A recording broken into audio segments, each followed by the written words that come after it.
que ha portat fins i tot l'article que va sortir diumenge i que, jo no sé, és una mina aquest home, ja ho sabeu, ell és historiador i a banda d'un professional d'algo que no té res a veure amb la història, però que a mi em sorprèn moltíssim perquè cada vegada que cau a les meves mans un article seu, penso, però si aquí ja està tothom, si al final ja veuràs tu com sortirà. A veure, Cristòfor Colom. I tant, i tant. Bon dia. Bon dia, què tal, Estrella? Molt bé. A veure, digue'm de què va aquest article, si és que hi ha gent que no l'ha vist, sí. Però com vas descobrir tot això? Quina relació té? Va, explica-m'ho. Això és la recerca. Jo ja saps que sempre estic darrere d'aquestes... d'intentar desenvolupar i fer arribar la història d'aquí de l'Hospitalet a la gent del carrer, no? I faig molta recerca, la veritat, i he aconseguit, les últimes vegades ja ho vam parlar, no? Sí. Que tenim aquí... a més tenim... No és casual, no? A l'Hospitalet, a altres recerques, ja vam descobrir que havia estat Calderón de la Barca, personatges importantíssims dins de la història de Antoine de Saint-Exupéry. Sí. Darrerament hem localitzat, estem intentant recuperar un episodi del Josep Pla, que també va estar aquí, explica, i té un parell d'anècdotes xulíssimes. El Manuel de Pedrolo, també, que va escriure Mecanoscrit del segon origen, va treballar com a fortificador aquí a les fortificacions de Coll de Balaguer, va estar construint búnkers i tot això. Escolta'm, tot això, al fons, és perquè vas tirant del fil i vas traient noms, i vas descobrint i segueixes per aquell fil. A base de fer recerca històrica, tu te vas trobant pel camí, te vas trobant persones que si tens l'habilitat o les coneixes, doncs hi pots estirar del fil. Clar, fent una recerca va sortir Manuel de Pedrolo, que potser a una altra persona no la pot conèixer, però jo sé qui és Manuel de Pedrolo i Josep Pla, i totes aquestes històries que me van explicant o que vaig trobant al llarg dels estudis que faig, doncs les vaig desenvolupant. Amb això vol dir que tenim articles Sí, n'hi ha uns quants, n'hi ha una que estan en preparació o com? Sí. Tinc uns quants articles històrics amb aquesta línia, no? Però tu pots fer una enciclopèdia. Bueno, jo no dic un llibre, estic dient una enciclopèdia. No, la veritat que em va molt bé el perfil diari de Tarragona, perquè la veritat us he de dir que no tinc molt de temps lliure, i el poc que temps, quan tinc històries d'aquestes que vaig captant, les vaig publicant i les comparteixes, no? Les comparteixo, tenen molta difusió i arriben una miqueta a totes les cases, que és el que convé, no? Clar que sí. Per les cases que no ha arribat, què ens pots dir? Us he explicat breument. Jo aquí desenvolupo una teoria que hi ha sobre la possible estança de Cristòfor Colom aquí a l'Hospitalet de l'Infant. Colom arriba a Amèrica i, resulta que hi ha tot això està basat una miqueta en el treball d'una historiadora, d'una estudiant de Valladolid, que va crear una ruta va escriure una tesi doctoral que es deia el segundo viaje colombino, el segon viatge de Colom. I dins d'aquest viatge que preparava ella, va dir, ostres, va preparar les rutes que pensava ella que va fer Colom, no? Cristòfor Colom, per anar de Sevilla, que és on estàvem en aquell moment, fins a visitar els Reis Catòlics, i ens col·loca un pas i una parada a l'Hospitalet de l'Infant. I ho fa des de Valladolid, perquè tu pensa que aquí a Espanya hi ha tres grans seus del món colombí, no? Que és Sevilla, perquè està l'Arxiu d'Índies, està les Canàries, perquè hi parava allà, i Valladolid, que és el lloc on va morir. Doncs a la Universitat de Valladolid, aquesta estudiant fa una tesi doctoral i col·loca a Cristòfor Colom a l'Hospitalet de l'Infant. Ens diu el dia, l'hora, l'hora no, però ens diu les dates que va passar i quan va parar, no? Sí. I en base a això faig tota la reconstrucció que va darrere. I llavors la reconstrucció què ens diu? El Cristòfor Colom fa el seu viatge, surt d'aquí del port de Palos de la Frontera, en direcció... Ell va a buscar una ruta, que realment és el que estava buscant ell, que era la ruta de les espècies. Colom volia arribar, ell no volia descobrir Amèrica, i es va morir sense saber que havia descobert Amèrica, per això li diuen les Índies, perquè ell volia anar a les Índies.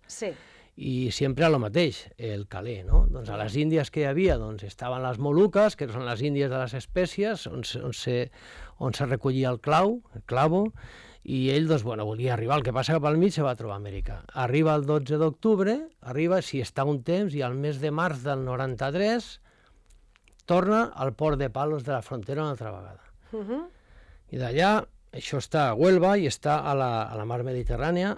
Ell tira cap a Sevilla, que és el port que tenien, desembarca el vaixell, perquè estava bastant fet pols, buida les caravel·les, la caravela que portava i tal, i diu, ostres, doncs ara què toca fer? Doncs ara toca anar a parlar amb els Reis Catòlics. Ell contacta amb ells, explicar-li el que havia descobert, no?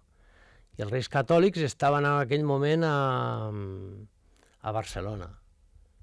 Ells eren, clar, era Ferran II d'Aragó i Isabel de Castella, no? El que passa, ells tenien en aquell moment el que es deia una corte itinerante.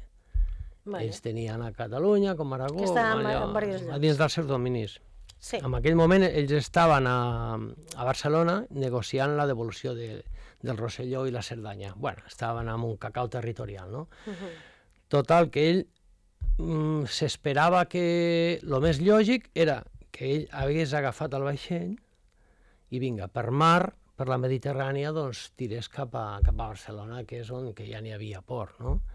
I contràriament al que s'esperava d'ell, diu, no, jo vull anar a peu, aniré en cavall, i sembla ser que Colom va decidir fer una mena de viatge triomfal.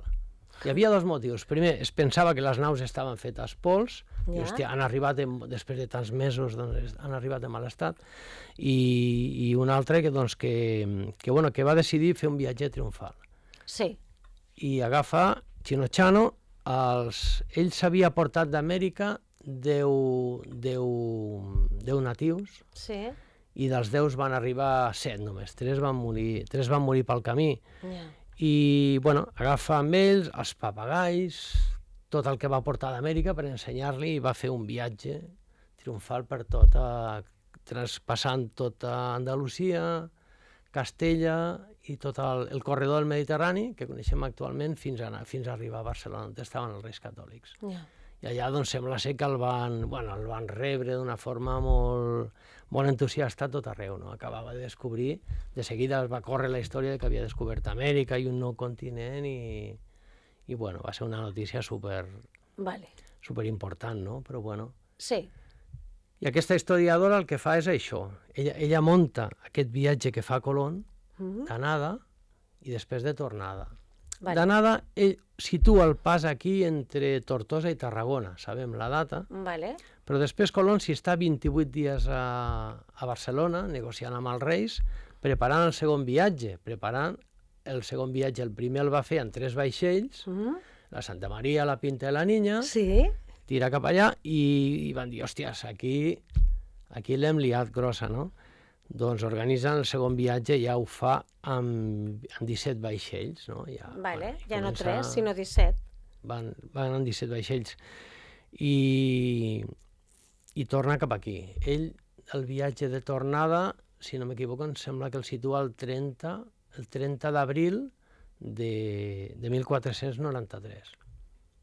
Ella arriba el mes de març, fa el viatge cap a Barcelona, i el 30 d'abril de 1493 es fixa una parada a l'Hospitalet de l'Infant. I aquí què? I aquí ell arriba aquí i arribaria a l'únic edifici que hi havia en condicions de rebre una persona de la seva categoria, no? Era l'hospital? Sí, era l'hospital. Tu pensa que ell surt un edicte a Barcelona, es publica un edicte dient que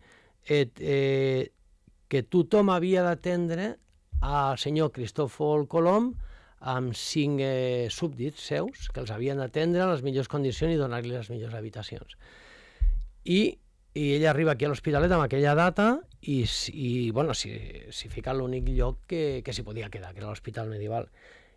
L'Hospital del Coll de Balaguer, un hospital que ja havia rebut gent d'aquesta dignitat, no? Aquí ja havia estat el rei Pere III el Cerimoniós, vol dir que ja havien tingut reis de la corona d'Aragó, no? Sí. un cosí, un nebot del rei de l'infant Pere, vol dir que era un puesto que ja tenien algunes estances preparades per a rebre persones I així va ser, nivell, no? o això no està... Però clar, no hi ha ni fotografies, ni dibuixos, ni res. No tenim. Hi ha una suposició. Sí, perquè pensa que, a més, bueno, ell arribaria aquí, entraria...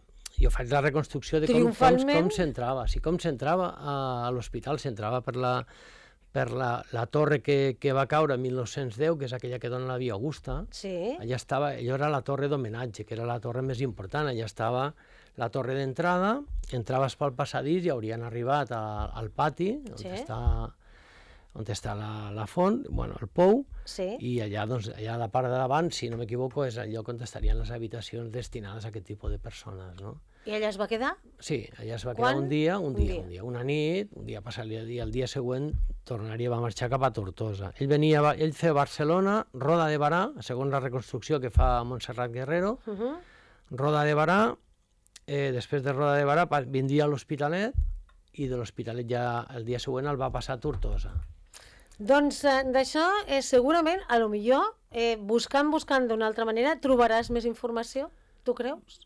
O creus que ja no, que es queda aquí amb aquesta autora? No, el que sí que podrà aprofundir, perquè a partir de publicar l'article, la veritat que el segueix bastanta gent i de tot arreu. S'hi han ficat en contacte amb mi altres persones del món de la història que han estudiat aquesta temàtica, m'han dit, escolta, a part del que tens, doncs està fulanito, menganito, que també han publicat coses similars, o és bibliografia que et podem afegir informació que et podem afegir a lo que has publicat. La veritat que ha cridat molt l'atenció del tema de Cristòfol Colom. Cristòfol Colom sempre és una persona que crida molt l'atenció, que té molta tirada. I que es coneix molt poc, perquè això ja per acabar, de Cristòfol Colom hi ha moltes llacunes, perquè imagina tu, al final de l'edat mitjana, la persona que no havia nascut dins de la noblesa, doncs era, bueno, un anònim pràcticament, no? Hi havia pocs registres, la gent naixia, vivia i es moria, i moltes vegades sense pena ni glòria. Si eres de l'alta noblesa, doncs no tenies cap problema, però Colom no era una persona que bueno, en aquell moment deixés cap rastre ni cap registre de res, no? Ell, a partir del segon viatge, ja es comença a parlar més d'ell, i la majoria d'informació que tenim l'han trobat a l'obra de Bartolomé de les Casas, que era un fraile que és el que té, diguem, l'historiador més proper a la seva vida, que va escriure d'ell, no? Però bueno, la veritat que és un tema superinteressant. Superinteressant, força curiós. Va deixar, diu aquí el titular de l'article, va deixar petjada Cristòfor Colom a l'Hospitalet de l'Infant amb un interrogant, però que és de veritat que és molt interessant de llegir. I la pròxima, quan serà? La pròxima, doncs, sí, jo suposo que el mes que ve o alguna cosa així. Tinc un de molt interessant. I no ens diràs de qui és? Bueno, mira, tinc... t'ho diré, vinga. Vale, va, primícia. No, el que passa que és una cosa molt interessant. Ara publicaré un article que del diumenge faig l'entrevista a Tarragona com es diu? Vidal i Barraquer? Sí. Cardenal Vidal i Barraquer? Sí. Van tornar a les seves despulles quan el van enterrar aquí a Tarragona. Sí. Però va passar una nit a l'església de Miami Platja. Hem localitzat les fotografies de Vidal i Barraquer. Hi ha un entramat històric molt interessant, perquè Vidal i Barraquer hi havia molta gent que no volia que no tornés a Espanya. Hi havia una història, un complot molt interessant que hi ha darrere. I això quan estarà? Quan pugui, d'aquí un mes, un mes i mig. D'aquí un mes te guardarem el temps suficient, o sigui, tindrem només 2 entrevistes i te dedicarem tot el temps perquè ens expliquis el complot, que serà força interessant. Ara, enhorabona per la feina que fas. Gràcies per fer-nos partíceps de les teves indagacions i del teu treball. Moltes gràcies. A vosaltres. Alfons Tejero, que sempre és un encant tenir-lo amb nosaltres. La pròxima vegada el tindrem temps suficient perquè m'expliqui tot el complot. Gràcies. Nosaltres ara de seguida amb el Felipe Sanz. Anem.